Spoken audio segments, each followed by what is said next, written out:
ದೆಹಲಿಯಲ್ಲಿ ಕರ್ನಾಟಕ ರಾಜಕಾರಣದ ಸೆಟಲ್ಮೆಂಟ್. ದೆಹಲಿಗೆ ಹೋಗ್ತಾ ಇದ್ದಾರೆ CM Siddu, DCM DK Shivakumar.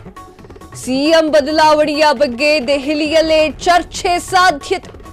High command ಮುಂದೆಯೇ ಮಾತನಾಡ್ತಾರಾ ಸಿಎಂ ಡಿಸಿಎಂ? 3 ದಿನಗಳ ಕಾಲ ದೆಹಲಿಯಲ್ಲಿ CM DCM operation.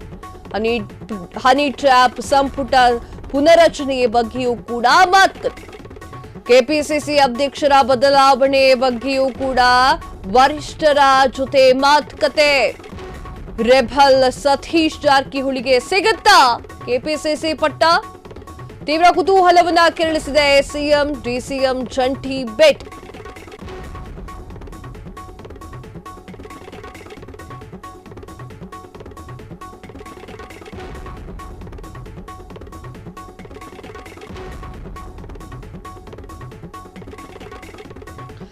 S, CM Siddaramaiah ಅವರು ಹೈಕಮಾಂಡ್ ಅನ್ನ ಭೇಟಿ ಮಾಡಿದ್ದಾರೆ. ಡಿಸಿಎಂ ಡಿಕೆ ಶಿವಕುಮಾರ್ ಅವರು ಕೂಡ ಹೋಗಿದ್ದಾರೆ. ಈಗ ಯಾವ ತರ ಪೋಟ್ರೆ ಆಗ್ತಿದೆ ಅಂತಂದ್ರೆ, ಸಿಎಂ ಸಿದ್ದರಾಮಯ್ಯ ಹಾಗೂ ಡಿಕೆ ಶಿವಕುಮಾರ್ ಅವರು ಸೀದಾ ನೇರ ಹೈಕಮಾಂಡ್ ಹತ್ರನೇ ಮಾತನಾಡ್ತಾ ಇದ್ದಾರೆ. ಯಾರಿಗೆ ಸಿಎಂ ಕುರ್ಚಿ? ಸಿಎಂ ಸಿದ್ದರಾಮಯ್ಯ ಅವರು ಕೆಳಗಿಳಿಯುತ್ತಾರಾ ಅಥವಾ ಡಿಸಿಎಂ ಡಿಕೆ ಶಿವಕುಮಾರ್ ಅವರು ಸಿಎಂ ಸ್ಥಾನಕ್ಕೆ ಬರ್ತಾರಾ? ಈ ಒಂದು ಮಾತುಕತೆಯನ್ನ ಆಡ್ಲಿಕ್ಕೆ ಹೋಗಿದ್ದ ಹಾಗಾದ್ರೆ ಹೈಕಮಾಂಡ್ ಬಳಿ ಇಬ್ಬರು ಘಟಾನುಘಟಿ ನಾಯಕರು. ಸಿಎಂ ಬದಲಾವಣೆಯ ಬಗ್ಗೆ ದೆಹಲಿಯಲ್ಲಿ ಯಾವುದಾದ್ರೂ ಚರ್ಚೆ ನಡೆಯುವಂತಹ ಸಾಧ್ಯತೆಗಳು ಹೆಚ್ಚಾಗಿ ಕಾಣಿಸ್ತಾ ಇದೆಯಾ? ಯಾಕಂತಂದ್ರೆ ಸತೀಶ್ ಜಾರಕಿಹೊಳಿ ಅವರು ದೆಹಲಿಗೆ ಹೋಗ್ತಾರೆ. ದೆಹಲಿಯಲ್ಲಿ ಎಚ್.ಡಿ. ಕುಮಾರಸ್ವಾಮಿ ದೇವೇಗೌಡರನ್ನ ಮೀಟ್ ಮಾಡಿ ಮಾತನಾಡ್ತಾರೆ. ಈ ಒಂದು ಮಾತುಕತೆ ಹಲವಾರು ಅನುಮಾನಗಳಿಗೆ ಕಾರಣವಾಗಿತ್ತು. ಹಾಗೆ ಆ ಒಂದು ಮಾತುಕತೆಯಲ್ಲಿ ಸತೀಶ್ ಜಾರಕಿಹೊಳಿ ಅವರ ಆ ಒಂದು ಮಾತುಕತೆಯಲ್ಲಿ ನಾನು ಸಿಎಂ ಆದ್ರೆ ನೀವು ಬೆಂಬಲವನ್ನ ಸೂಚಿಸ್ತೀರಾ ಎನ್ನುವಂತಹ ಮಾತುಗಳು ಬಂದಿದೆ ಅನ್ನುವಂತಹ ಮಾತನ್ನ ಸಾರ್ವಜನಿಕ ವಲಯದಲ್ಲಿ ಚರ್ಚೆ ಮಾಡಲಾಗ್ತಾ ಇತ್ತು. ಹೈಕಮಾಂಡ್ ಮುಂದೆಯೇ ಮಾತನಾಡ್ತಾ ಇದ್ದಾರೆ ಈಗ ಸಿಎಂ ಡಿಸಿಎಂ. ಆ ಒಂದು ಕಾರಣಕ್ಕೆ ಸ್ವಲ್ಪ ಭಯ ಬಿದ್ದ ಸಿಎಂ ಡಿಸಿಎಂ. ಯಾಕಂತಂದ್ರೆ ಬೆಳಗಾವಿಯ ಸಾಹುಕಾರ ಅವರು, ಆ ಕಿತ್ತೂರು ಕರ್ನಾಟಕದ ಭಾಗದಲ್ಲಿ ಕಿಂಗ್ ಅವರನ್ನ ಬಿಟ್ಕೊಂಡ್ರೆ, ಅವರು ಸಿಎಂ ಆಗ್ಬಿಟ್ರೆ ಎಲ್ಲಾ ಜನಗಳ ಬೆಂಬಲವೂ ಕೂಡ ಸಿಗುತ್ತೆ, ಶಾಸಕರ ಬೆಂಬಲಗಳು ಕೂಡ ಸಿಗುತ್ತೆ.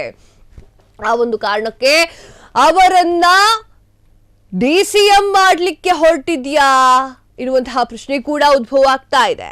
3 ದಿನಗಳ ಕಾಲ ದೆಹಲಿಯಲ್ಲಿ ಸಿಎಂ ಡಿಸಿಎಂ ಡಿಕೆ ಶಿವಕುಮಾರ್ ಅವರು ಇದರ ಬಗ್ಗೆ ಚರ್ಚೆ ಮಾಡ್ತಾ ಇದ್ದಾರಾ? ಆಪರೇಷನ್ಗೆ ಸಿದ್ಧತೆಯನ್ನ ಮಾಡ್ತಾ ಇದ್ದಾರಾ? ಹನಿ ಟ್ರ್ಯಾಪ್ ಸಂಪುಟ ಪುನರಚನೆಯ ಬಗ್ಗೆಯೂ ಕೂಡ ಮಾತುಕತೆ ನಡೀತಾ ಇದೆ. ಕೆಪಿಸಿಸಿ ಅಧ್ಯಕ್ಷ ಬದಲಾವಣೆಯ ಬಗ್ಗೆಯೂ ಕೂಡ ವರಿಷ್ಠರ ಜೊತೆ ಮಾತು. ರೆಬಲ್ ಸತೀಶ್ ಜಾರಕಿಹೊಳಿಗೆ ಸಿಗುತ್ತಾ ಕೆಪಿಸಿಸಿ ಪಟ್ಟ? ಎಸ್, ಎಲ್ಲವೂ ಕೂಡ ಚರ್ಚೆ ಆಗ್ತಾ ಇದೆ. ಆ ಒಂದು ದೆಹಲಿಯ ಹೈಕಮಾಂಡ್ ಅವರ ಜೊತೆಗೆ ನೇರ ಮಾತನಾಡಲಿಕ್ಕೆ ಹೋಗಿದ್ದಾರೆ. ಮುಖ್ಯಮಂತ್ರಿ ಸಿದ್ದರಾಮಯ್ಯ ಅವರು ಹೈಕಮಾಂಡ್ ಭೇಟಿಯನ್ನ ನಡೆಸಿದ್ದಾರೆ. ಇಡೀ ಕಾಂಗ್ರೆಸ್ ರಾಜಕೀಯ ವಲಯದ ದೃಷ್ಟಿ ಈಗ ಸಿದ್ದರಾಮಯ್ಯ ಅವರ ಮೇಲಿದೆ. ಕರ್ನಾಟಕದ ಭವನ ಉದ್ಘಾಟನೆಯ ನೆಪದಲ್ಲಿ ದೆಹಲಿಗೆ ಭೇಟಿಯನ್ನ ನೀಡಿದ್ದಾರೆ. ಮುಖ್ಯಮಂತ್ರಿ ಸಿದ್ದರಾಮಯ್ಯ ಅವರು ರಾಹುಲ್ ಗಾಂಧಿ ಅವರನ್ನ ಪ್ರತ್ಯೇಕವಾಗಿ ಭೇಟಿ ಕೂಡ ಮಾಡಲಿದ್ದಾರೆ. ಅವರ ಜೊತೆಗೆ ಎಐಸಿಸಿ ಅಧ್ಯಕ್ಷ ಮಲ್ಲಿಕಾರ್ಜುನ್ ಖರ್ಗೆ ಅವರನ್ನು ಭೇಟಿ ಮಾಡಲಿದ್ದಾರೆ ಎನ್ನುವಂತಹ ಮಾತು ಆಪ್ತ ಮೂಲಗಳಿಂದ ಬರ್ತಾ ಇದೆ.